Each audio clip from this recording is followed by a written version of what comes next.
Ooh, whatto chaps, I'm Magical Mike, and this is Guild Wars 2. This was recorded on the stress test. Here's my warrior. By the way, you can follow me on Twitter at YTMagicalMike, not that anyone cared or needed to know. This is my warrior, just messing around with it. And we're going to be using, right now, a greatsword and a double axe combination. Because this is just a random clip I've stuck in at the start, because I found this combination really interesting every time I used it. And you'll see the power of it once I've built up enough adrenaline, which I should do on this Ice-Brewed Wolf here. We're in the Snowden Drifts, I think. And yes, we're going to attack this pack of 4. We're just going to see what happens. We're going to use 4 Great Justice, and then get in there with the F1 skill, then swap to axes, use 4, use 5. We've got about 9 stacks of might here. Absolutely destroy those wolves. And we're back full on adrenaline, so I could have hit an eviscerate at the end there as well. That's pretty good. That was my favourite combination to use. Throughout all of the stress test, I was just messing around with that constantly. And now, we're going to be fighting the champion Svanir Marauder, which is the guy right at the very northern tip of the... This is the Snowden Drifts. No. This is the Wayfarer Foothills. I'm totally wrong. This is the Wayfarer Foothills. This is right at the northern tip of the Wayfarer Foothills.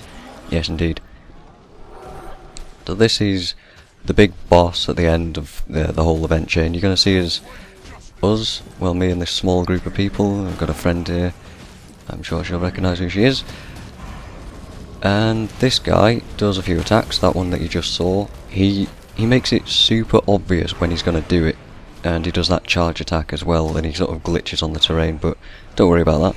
He makes it really obvious when he's going to do either of those things, and it's pretty good actually. You can dodge it very, very easily, but you'll see that I either had lag or I was just too stupid to actually dodge it in time.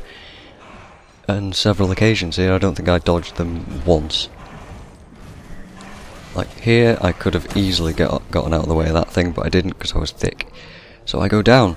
And you'll see me go down quite a few times in this fight, but people are really good at rezzing me back up. As you can see, my friend picks me back up very quickly, thank you very much. And we're going to get back into the fight, but because I'm using 2 melee weapons, and because melee is a dangerous thing to do, I'm actually going to res people. Whenever I get revived, whenever I get rallied back, I'm about half health or so, so the best option for me right then is to go and find people to get back on their feet too. As you'll see, I've got regen on my healing signet there, but if I go reviving people, I get myself out of combat for enough time that I can actually regen my health to full. Great, wonderful.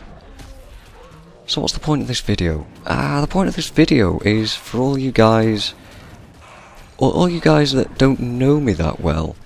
Actually, there we go, didn't dodge that again.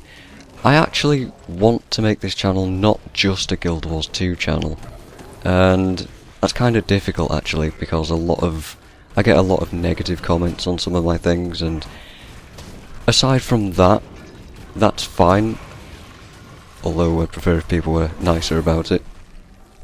Totally fine, whatever, watch what you want to watch, but I do want to say that whenever I'm playing games these days, I always feel bad about not recording them. Is that a stupid thing to say? I know Total Biscuit has said the same kind of thing, and this is why he never finishes games, because when he's taking time out to play a game, he isn't putting videos out, and then that eats into his income. For me, this isn't a source of income for me.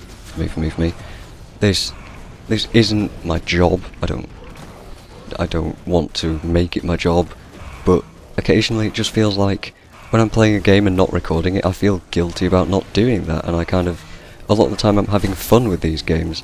You see right there, by the way, I didn't dodge out of that one because I knew I was out of range for it, so I didn't bother wasting a dodge. And then I go and help my friend up. And I just feel guilty about not recording some of the things that I play, because I have fun with games, right? And when I'm having fun with a game, I kind of want to share that fun with people. I want to express it in a video, and I don't really do that. So I'm actually going to try and just have fraps open. Whenever I'm playing a game, I'll just have fraps open. And whenever I see something fun I want to record, I'll just hit record and I might post that video up. and obviously I'll do live commentary on it, or post commentary if that makes more sense, if the live was just stupid. But yeah, that's kind of what I want to do.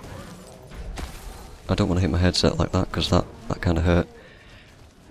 That's what I want to do, and I'm just warning people, I guess, because I know a lot of people don't want to see that kind of thing. I don't know what I'm going to call that kind of video from now, but just know that kind of thing is going to come. And I've got two already recorded. I've got a Skyrim thing, and I've got a Diablo 3 thing. And that's also why you'll see that there's black bars on the left and right hand sides. Because my monitor is a 16:10 monitor, and YouTube runs in a 16:9 resolution, and I obviously run my games in full screen, it records a funny resolution, and you get these black bars that I have to apologise for, but there's nothing really I can do about that, unless I plan ahead. So that's it, we just beat the Marauder. I've got all my points across. I'm just going to sit on this throne here. I love this room, by the way, it's really interesting with all the ice. I'm just going to sit down like a Jarl, and there we go. I'll see you guys next time. Thanks for listening.